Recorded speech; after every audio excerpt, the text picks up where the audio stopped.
the other. Situated here. For those of you visiting Chicago, this is home to me, and I'm sorry we couldn't provide you better weather today, but at least we're all stuck inside together. All right.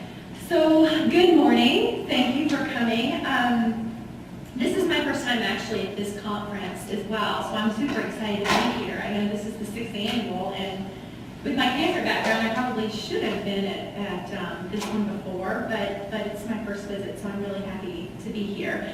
Many of you know my bio already and know that before I got into sales, I was in the clinic for about 12 years. I know that all of us in this room have something in common, and it's that we've all been touched by cancer in some way. And we're unique in the fact that we spend our days making other people touched by cancer, making their lives better, which makes us really important people in the world out there. And with the topic that I have today, I mean, I can't think of another hot topic that's going on in this one right now, and everybody seems to be in the middle of implementing some sort of system to try and help them with patient portal, patient navigation, or survivorship. Every single site that I've talked to in the past 6 months has this on their bucket list to try to complete within the next year to meet the COC accreditation or the NU standards that are coming out, and that's right around the corner. Whether you've been working on it for 2 years or whether you're just starting to get yourself together and your program together, I think there really is one big question that we should ask ourselves. And that is, how can we touch every single patient? So I like to use the examples of bubbles to represent patients that are just floating around in our system. Some have a direct path, some wander around aimlessly, and some just get lost in the halls. I have some fun examples that I'm going to use later, and one is some handy bubble guns. But what I hope to achieve at the end together today is to give you a bigger perspective of what we're looking at as you build, transition, and share your successful navigation and survivorship programs. I want to help you find patients that are obviously lost in transition. That should be a very common quote that we hear today. And just by show of hands, who has read the 2005 paper, Lost in Transition? Okay, cool, great. For those of you that haven't, the Institute of Medicine, the IOM, put out a paper entitled From Cancer Patient to Cancer Survivor, Lost in Transition. So they come up with a series of recommendations that will help clinics to raise better patient awareness, better education, support, and quality of care. And a lot of the sites are basing their entire programs on this paper and what its principles are. So to better understand the vision and what we have to ask ourselves, yet another question to really define our problem is, what is it that's exactly lost? So there's a whole lot of things that could be lost. And I kind of want to start with a filtering system that I've built here that has numerous leaks, and we all experience this in our clinics, leaks of all different kinds. The first one I want to talk about in the very beginning is, how are you filtering patients into your system? Maybe it's through screening programs, family referrals, maybe even geo-targeted advertising. If you do get them into your system, are you keeping them there? So maybe by good customer service. If you're not keeping them in the system, then that means you're losing patients, revenue, and time just by holding the very screening programs you've just set up. So there's a huge leak potential right there. I want to talk about referrals. Do you know if your patients are getting referred within your organization or being sent outside? If you do, then do you know what the exact percentages are and where those patients are going? Because that's another huge leak potential. If you are getting them into your system, are they completing treatment with you? And if you're not, are you logging the reason why? The next question is kind of related to benchmarking a little bit. Are you measuring the amount of time spent between the patient's consult visit and then the start date of treatment? This is a huge leak potential right here that a lot of people are just starting to look at, those benchmarking, and then where other institutions within your community, what they're benchmarking as well. The more time and the bigger gap you have there, the more leak potential for those patients to go get treatment somewhere else. And then what about follow-up attainment? Are you making sure that they understand their follow-up plan? Are we making sure that they make every appointment, not just with your department, but appointments regarded within their entire care plan? There's a huge leak potential with every single bullet point up there when it comes to follow-ups. So the last question is, can we count on them for their word-of-mouth referrals to help us fund our future business? And that's that whole gray zone beyond follow-up that is just huge, because everybody is a potential referral back into our system. But that's network marketing, that's word of mouth. And that's the service we want to provide to our customers. So I want to focus on a second on the importance of follow-up care, not only for the benefit for the patient, but also as a key revenue driver for funding the type of navigation and survivorship program you're looking to set up. These numbers here were kindly donated to us by Thomas Johns Cancer Center out of Richmond. And what they're showing us here is an example of the huge potential to capture more business just by simply making sure your patients make it to their follow-up appointments. This chart is looking at a payer mix of actually breast, prostate, colon, brain over about a 12-month period. So most patients upon completing treatment will have anywhere from 2 to 5 follow-ups. That's reasonably common, I think, for breast as well. But every patient will have at least one. So look at the highlighted area in the box here. In year 1, they only had 14% of their patients show up for one follow-up appointment. I mean, ideally, especially for breast, we would want 90 to 95% of our patients to come back for a follow-up for that first year. And if they're on a pre-programmed 5-year follow-up plan, then we should still be seeing bigger numbers across the board. Even at 2 visits per year, so maybe once every 6 months, the percentages are really low. Look at the huge potential for revenue here. If we could get these numbers to raise by 20 to 30%, which is not asking a whole lot of our patients, massive area for revenue here. So if you guys could probably, I'm guessing if you go back, you can get a similar report from your cancer registrar, and you can backtrack a year or two and take a look at your own history to just see what your growth potential could be for your site, and then use that information to offset the cost and balancing that against what your program's budget is.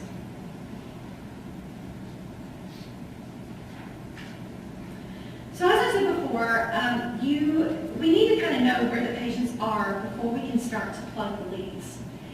Once we find those patients, then we need to be committed, and I think that's a big word when we build a program, is committed to tagging and following them so they don't leak out again.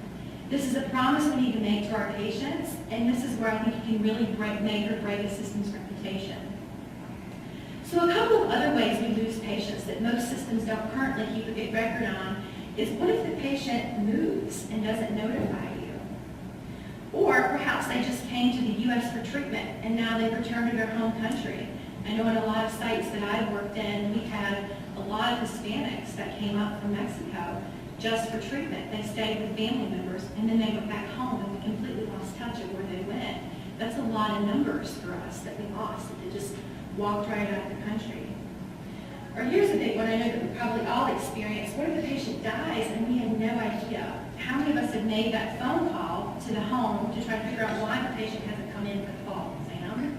And then the family member says, like in a neurotic tone, what did you just ask me? My wife passed away 2 months ago and you didn't know?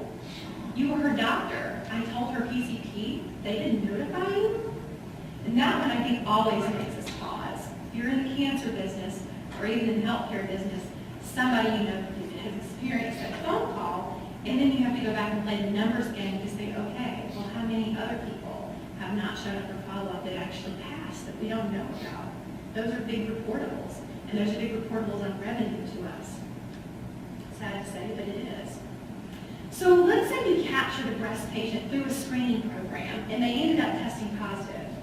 But perhaps this patient wanted to get radiation treatments at the fancy cancer center on the other side of town, where they serve sugar-free cupcakes, calorie-free cupcakes, after treatment every day. That'd be the dream place, right? But you, the wonderful caregiver that you are, somehow persuaded her that your facility has a program that will make sure that she'll be 100% guided and attended to throughout her entire process. Not only for radiation, but for her diabetic needs, dietary, sexual functionality, and now this developing heart condition that she's come down with. You're going to be able to help navigate her all the way through until her end of life. You'll be there to remind her of her appointments, to make sure that she's able to make those appointments, and you'll be able to help educate her along the way for what's presently happening and then any future education that she'll need to think about. You promise not to forget about her, to always call her, and that she'll be able to reach any member of her care team with ease. So, it sounds easy maybe if you had to do that just for one person, but I want you guys to watch something, and I'm going to get Margaret to come up here and help me with this. This is the fun part.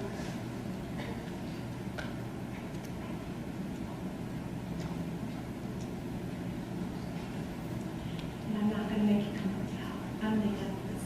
So come on up here, Margaret. So Margaret, who works with me, I'm going to pretend that she's a nurse navigator, and she's a really, really good one. She's got octopus arms. She can follow anywhere from 250 to 300 patients a year. Yeah, I've been plenty of it. So the bubbles I'm about to blow with my fancy bubble guns, those are going to be the patients. Just as I told you guys before, I like to use the bubble example for patients and how they float around the system, and some get lost, some wander around. But Margaret here, she's going to try to capture all these patients and touch all these patients. All right, you ready, Margaret? Ready. Boom. All right. Well, there it goes. Okay, so she's doing a pretty good job, right? But there's a whole lot of them. She's going to complete, baby.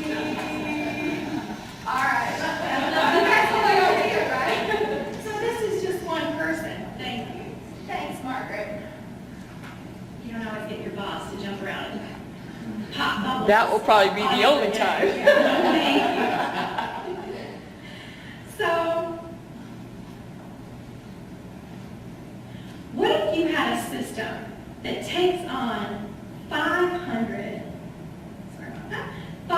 new patients a year? How many navigators and survivorship navigators do you think you would need to budget for? So whatever that number is, remember that you're going to have to double that number next year. Because next year not only have 500 from this year, but you're going to have a new 500 coming in the next year. So that means Margaret trying to pop all and touch all of these patients, pop all of these bubbles.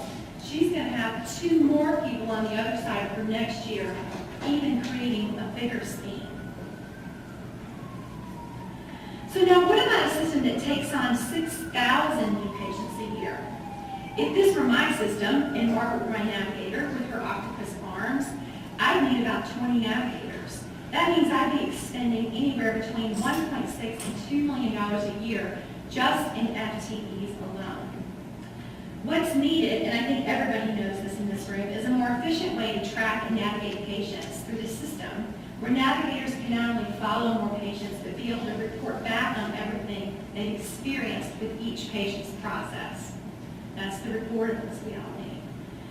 To make sure you're keeping promise to all these 6,000 new patients that you've marketed this program to. And some places are intending to follow every patient. Some places are intending to invite only certain patients to the program. And then there's some people who are like, upon diagnosis, you're automatically entered into the program. So that's a lot of people that's built up over time. So the Institute of Medicine, the COC, and the government has given us some ideas. But what they didn't give us were the tools to give the ideas wings, nor did they give us a mandated software that everyone has to use. They didn't come into our clinics and tell us that we have to use a certain workflow in practice. What they gave us were best practice recommendations, and now it's up to us to work those into current state. The IOM recommends that we put into practice the reportable navigation solution. They They'd like to see dedicated resources to provide everything from screening, prevention, and support services. The COC wants us to do the same thing, but they'd like us to add a survivorship program and a care plan to that. Then the government wants us to be able to deliver all of this information we've gathered in these two areas and deliver it to a meaningful way to the patient so they can start to play an active role in their health care through what's called patient portal. So what we have to do is look at our current process, then evaluate as many other processes that we can get our eyes on and try to pinpoint the process and software that's going to get the job done for us. The paper process, it just isn't an option any longer, and I think we all know that. There's no way we can follow as many patients that are required by these governing bodies, but also to systemically plug all the leaks. So let's take a peek at some sites that we've been working with that have put these ideas into practice, what some of their roadblocks have come up against. And I have to be a neutral player when I'm talking to you guys today, so I'm not going to be able to tell you the specific problems that some of my customers have faced. But what I've done in giving you this information is put together some questions for you guys to think about, so hopefully you won't come up against those same roadblocks. So based on what we've seen as a company and the few hundred institutions that we visited, most folks are holding it together with a combination of Excel spreadsheets and a whole lot of paper. Even in the, quote, paperless environments that we've all set up in our EMRs, they're finding out that they spend an enormous amount of time just scanning documents into 1 to 2 systems, printing documents from 1 to 5 systems to create the care plans that we're giving our patients now. And then they're electronically charting how everything fits all together. So it's a very time-consuming process. So Excel, I mean, has been a powerhouse. It's been all we've had for a long time for a lot of different sites. However, with the new rules coming into play, where the information has to be shared now with the patient and the PCP, Excel's become somewhat of a bubble. The information is only good to the folks that are working within the spreadsheet. So while it's served well over the years, navigators can only follow 700 patients at a time. The average we've heard again is somewhere between 250, and that's a really good navigator. When you're a site that says, say, that sees like 600 new analytical cases a year or more, how can they possibly follow all them? And maybe you'll have to hire more navigators. What's the revenue offset by doing that? A good question to ask yourself is, what's the average cost per patient to follow from the point of diagnosis to the point of end of life? What is that going to cost you as an institution as you bring on these new analytical cases every year?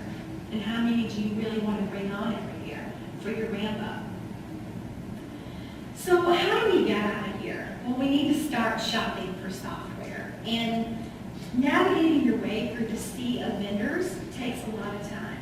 You want to make sure that whatever you go with not only meets today's needs, but has the vision to meet the needs of a changing environment. So how pliable is it?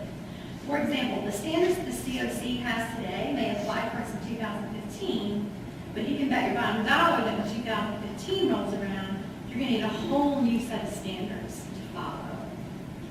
So it never hurts to ask when you're looking for vendors what their vision is. And you might even put a couple of sales reps on the spot, and that's okay, because a good company should be able to embrace what you're trying to build and help meet your vision and be able to share if they can actually do that or not. So choose a software that can help you demonstrate the value of what you're promising to all of those new patients that are coming in, and maybe even existing patients. So HIS, Hospital Informatics System, the hospital EMR, seems to be a growing trend. There's a lot of sites that have committed themselves to trying to stick to a single vendor solution. Now, the people that have committed to this are in various stages of productivity.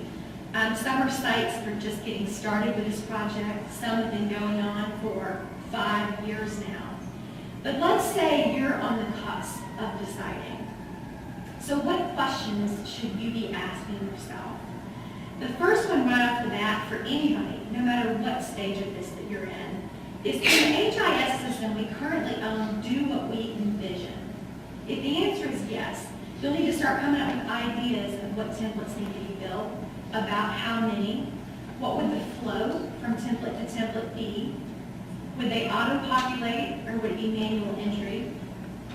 Would we connect to any other systems to pull in data, such as radon, or cardiology, or radiology? Who would be responsible for building it all, and how long is that going to take? When will they be updated as those new standards in 2015 are rolled out? Who's going to be responsible for keeping all of that up to date and keeping you going and focused on getting the programs to the patients in a meaningful way? So the idea with these is to have some forethought that mandates are coming and that you'll want to build a strong patient support system. What will the information look like that we offer to the patient through the patient portal? So what are they going to be seeing? Is it something that they can truly understand and interpret for themselves? Will they be able to navigate through the information in a meaningful way? That will allow us to then get what we need from them, such as our bi-monthly distress assessments, patient satisfaction surveys. If they can't sort through the information, how can we have them get what we need from them? The idea with these, I'm sorry about that, you'll also have to pay attention to what your FTE is on this project. How many FTEs we have to hire on to make this project a reality. And then how the rollout's going to be. Like, where will your department be when you're trying to roll out such a big program? It's a big decision to go this route, and the sites that are doing it should absolutely be commended.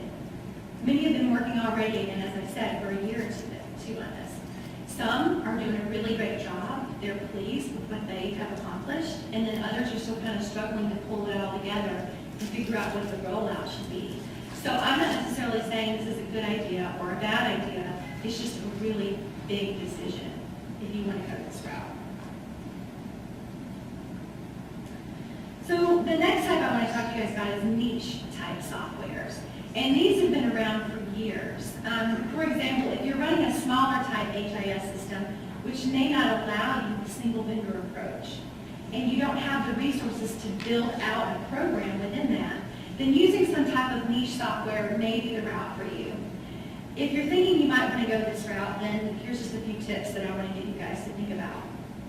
Again, will it help me meet my vision? This is such a big question that you want to ask and not get lost in the IT realm of things. Will this type of software help you build out a program that will get you from diagnosis through survivorship? If you currently, say, have a portal and you currently have a survivorship program, then what type of navigation software would you need? Or perhaps if you have navigation software that also does survivorship.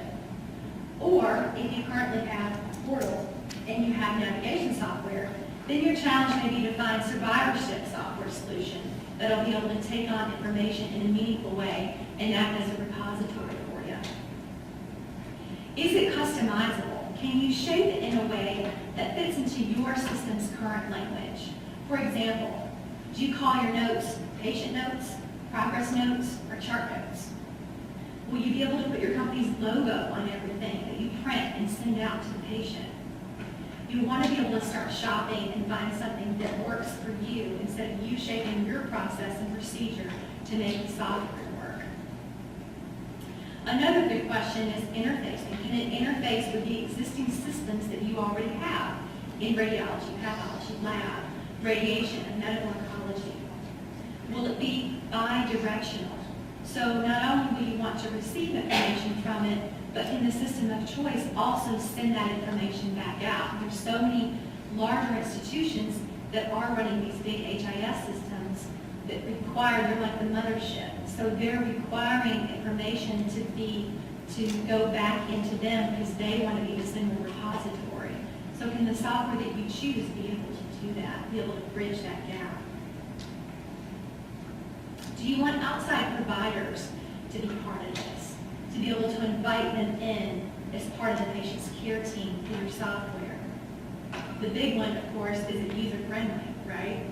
If you're going to ask your staff to take on another system, everybody always rolls their eyes when their management says, okay, we got another system coming in here. It takes them more than a day or two to really get up and be able to start a patient within that system, then you might have some trouble getting people on board to use it. Again, we'll do quarterly auto updates. And then there's the question of hardware. And I know that goes down more of the IT road, but when you're budgeting for this, it is something to look at. So the program that you're looking at, can it be web-based? Can the company host for you so you don't have to deal with all the hardware costs? And it gives a less headache to IT when you're trying to justify your sell to them. Basically, if they say, okay, we'll take on this new software, but now we have all of this hardware that we have to deal with. Not if it's a web-based solution, not if the company can host for you. Makes it much easier for the IT guys. Will my patients be able to understand the messages coming across? So the last type I want to talk about is a comprehensive turnkey solution. So this type of software is just starting to step up to the plate over the last couple of years. It's not quite as big as single vendor, but it's not quite as small as the individual niche softwares. If you're currently on Excel and a paper system and having doubtful feelings about single vendor HIS solution, then this might be something you should look at. The sites who've already purchased one or more types of niche software may not be ready to purchase another smaller type software to integrate in with that. However, if the niche softwares aren't getting the job done and they aren't interfacing to the other systems that you need it to, then you might want to take a look at something like this as well. The things you want to consider for a turnkey solution, basically the same things you want to consider in the niche software and in the HIS, but just in a more comprehensive setting. So you'll probably want to be able to interface to a lot more systems using this type of software, and maybe even do like data dumps into your cancer registry. So a comprehensive turnkey means you want one software to take you through portal, navigation, survivorship, maybe psychosocial distress, and hook up to all your systems and be bi-directional.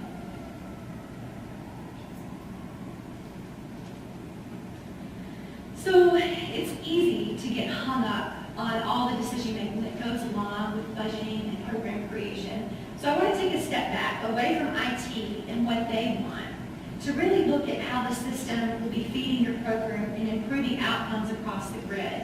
Maybe even beyond cancer care to other chronic disease sites like heart and pulmonary, because that's where it's going. We're going to eventually need to follow and track and offer survivorship to all chronic diseases. It's only right that we do. The goal of implementing any software is to eliminate as much double and triple entry as possible, which is why there's a lot of folks willing to take on building out the HIS systems. They have the one system, one entry in mind. However, I want to keep things on the realistic side. There is no one system that can do everything. That's proven easily with hospitals that run MO and RO, cardiology and radiology. They all run on very separate systems that's dedicated to specific requirements that's needed by that environment. So the softwares that run in RO clinics are not part of the major HIS system and probably never will be. Therefore, there has to be a way to share all the information in a meaningful way. In the end, we want to just be able to pull it all together, right? So the entire care team, the patient, the treatments, the follow-ups, the support team, all the barriers to care, the revenue, the reports, and then we want to make it warm and fuzzy for the patient. If you set up a system to address where your leaks are occurring, you can absolutely expect more revenue. If the companies you're currently speaking with offer a return on investment information, I highly recommend you guys getting that from them. Making sure to look at what reimbursements you have coming back from screening programs, follow-up appointments, and even programs like smoking cessation. You can get money from all of those. All of those can help offset your investment and help justify your buy. If you're not working with a foundation for dollars and all you have are capital dollars to work with, then there are a ton of grants that you can apply for.